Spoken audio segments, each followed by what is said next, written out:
तो कैसे हैं आप सभी। चलिए जान लेते हैं आज देश भर में क्या क्या हुआ। सबसे पहली बड़ी अपडेट आ रही है कि आम आदमी पर महंगाई की मार पड़ गई है। जी हां, सरकार ने घरेलू एलपीजी सिलेंडर और 19 किलो के कॉमर्शियल सिलेंडर पर 6 रुपए बढ़ा दिए हैं। देखिए, सरकार से आम आदमी यही उम्मीद करता है कि वो महंगाई से राहत दे, लेकिन बीजेपी सरकार तो ऐसा काम बिल्कुल ही नहीं कर पा रही है। देखिए, पीछे वाले कई जगह पे स्टेट इलेक्शन हुए हैं, लेकिन वहां पर बीजेपी जीतती जा रही है। बीजेपी को वोट इसलिए दिए जा रहे हैं कि वो महंगाई से राहत दिलाएगी, लेकिन आम आदमी की जेब पर सीधा असर बीजेपी की सरकार डाल रही है, उनको लूट रही है। इस पर आप क्या मानते हैं? दोस्तों, अगली अपडेट आ रही है। तेलंगाना में एक टनल हादसा हुआ था। दिन था 22 फरवरी, लेकिन अभी तक 7 दिन हो चुके हैं उस हादसे को हुए, लेकिन वहां पर जो 8 मजदूर काम कर रहे थे वो उस टनल के हिस्से के टूटने के कारण दब गए थे। वो अभी तक रेस्क्यू नहीं हुए हैं। अब देखिए, इतने दिन हो गए, एक अंदाजा तो आप और हम लगा सकते हैं कि वो जीवित नहीं बचेंगे या नहीं बचने की संभावनाएं हैं उनकी। इससे एक बात और साफ होती है कि भारत में कंस्ट्रक्शन जो टेक्नोलॉजी है वो अभी वीक है। अगली अपडेट है रूस और यूक्रेन जंग से। देखिए, इस जंग को लगभग 3 साल पूरे हो चुके हैं। अमेरिका के नए नवेले राष्ट्रपति डोनाल्ड ट्रंप ने इस जंग को रोकने के लिए पहल की। उन्होंने यूक्रेन के राष्ट्रपति जेलेंस्की को व्हाइट हाउस में बुलाया।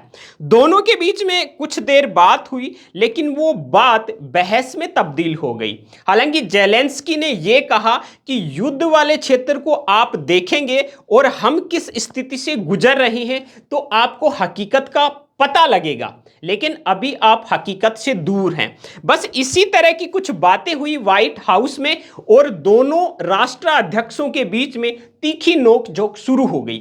इसी बीच जेलेंस्की ने व्हाइट हाउस छोड़ दिया और वो तेज कदमों से बाहर निकले और अपनी गाड़ी में बैठकर सीधे होटल चले गए। हालांकि उसके बाद में पत्रकारों ने जेलेंस्की से पूछा कि व्हाइट हाउस से एक बयान आया है कि जेलेंस्की ने अमेरिका का अपमान किया है, क्या आप इस पर माफी मांगेंगे? जेलेंस्की ने साफ इनकार कर दिया कि मैं अमेरिका और अमेरिका के लोगों का सम्मान तो करता हूं, लेकिन राष्ट्रपति डोनाल्ड ट्रंप से मैं माफी कतई नहीं मांगूंगा। I'm not telling you. Because I'm you're in no answering on position this to question. dictate that. That's Remember exactly this. what I'm not You're dictating. in no position to dictate what we're going to feel. You We're will- going to feel very you will good. feel influenced. We're going to feel very I'm good and telling very you, strong. You will feel influenced. You're right now not in a very good position. तो अगली update पे बात करते हैं। उत्तराखंड के चमोली में देखिए, एक ग्लेशियर टूट गया था, उसमें 59 लोग दब गए थे। अब 59 लोगों में से 50 लोगों को तो रेस्क्यू कर लिया गया है, लेकिन 5 लोग अभी भी उसमें फंसे हुए हैं। ऐसी सूचना आ रही है कि 4 लोगों का जीवन उसमें समाप्त हो गया है। हालांकि उत्तराखंड के सीएम ने सारी व्यवस्थाओं का जायजा लिया है और मुलाकात की है वहां की रेस्क्यू टीम से, और बाकी बचे लोगों को जल्दी से जल्दी सकुशल बाहर निकालने का जो प्रयास है उसकी सराहना की है।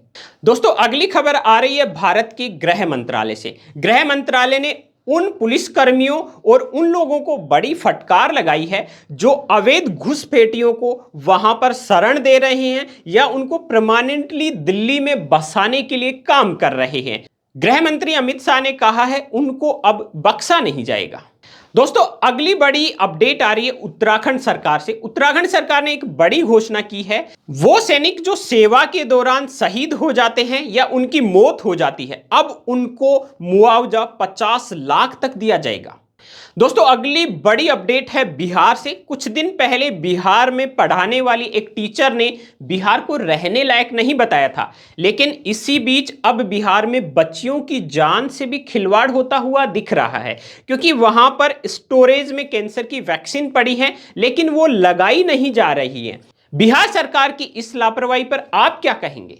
अगली बड़ी अपडेट है चैंपियन ट्रॉफी 2025 से। चैंपियन ट्रॉफी 2025 में भारत अपने सेमीफाइनल में पहुंच गया है, लेकिन उसका अगला मुकाबला है वो न्यूजीलैंड की क्रिकेट टीम से है। अगर भारत न्यूजीलैंड को हरा देता है तो अपना जो ग्रुप है उसमें टॉप कर लेगा, और अगर भारत अपने ग्रुप में टॉप करता है तो सामने 2 टीमें हैं जो सेमीफाइनल के लिए तय हैं, वो है साउथ अफ्रीका और ऑस्ट्रेलिया। उनमें से एक से भारत का मुकाबला होना है। दोस्तों अगली खबर है टेस्ला मोटर्स की भारत में एंट्री से। दोस्तों पिछले दिनों भारत के प्रधानमंत्री अमेरिका गए थे। अमेरिका में उन्होंने टेस्ला मोटर्स के सीईओ एलोन मस्क से मुलाकात की थी। उसके बाद में ये आइडिया सबको लग गया था कि टेस्ला मोटर्स की एंट्री अब भारत में होने वाली है, और वो हो गया है। अब मुंबई में टेस्ला मोटर्स का पहला शोरूम खोला जाएगा। अप्रैल में ईवी मोटर्स है, जो टेस्ला ईवी है, उनकी बिक्री शुरू हो जाएगी। अब जो ऑफिस स्पेस टेस्ला ने मुंबई में लिया है उसका किराया है 35 लाख रुपए पर मंथ। दोस्तों पेटीएम ऐप तो आप काफी दिनों से यूज कर ही रहे होंगे। अब तक आपने उसको क्यूआर कोड स्कैन पेमेंट करने के लिए यूज लिया होगा, लेकिन अब पेटीएम ने एक नई सुविधा अपने यूजर्स को दे दी है। पेटीएम अब ये सुविधा इन्वेस्टमेंट करने वाले यूजर्स के लिए लाया है। इससे आप अपने रियल टाइम इन्वेस्टमेंट डेटा को ट्रैक कर सकते हैं। आपका जो इन्वेस्टमेंट है वो कितना लॉस में जा रहा है, कितना प्रॉफिट में जा रहा है, जो म्यूचुअल फंड में आपने इन्वेस्ट किया है वो कितना प्रॉफिट में है, कितना लॉस में, वो रियल टाइम ट्रैक कर सकते हैं। तो दोस्तों ये थी आज जो भारत में ट्रेंड कर रही थी वो सभी खबरें। इसी तरह की खबरें रोजाना देखने के लिए आप हमारे YouTube चैनल BN हिंदी को अभी सब्सक्राइब करें और बेल आइकन को ऑन करें। वीडियो को शेयर कर दीजिए, लाइक नहीं किया तो लाइक कर दीजिए। आप खबरें ही नहीं उनका विश्लेषण भी देखें नए अंदाज में। BN हिंदी न्यूज चैनल पर आपको मिलेगा राजनीतिक विश्लेषण, खेल जगत की खबरों का विश्लेषण, दिन भर की टॉप ट्रेंडिंग खबरों का मॉर्निंग न्यूज बुलेटिन। अभी BN हिंदी को YouTube में सर्च करें और खबरों के विश्लेषण की दुनिया को एंजॉय करें।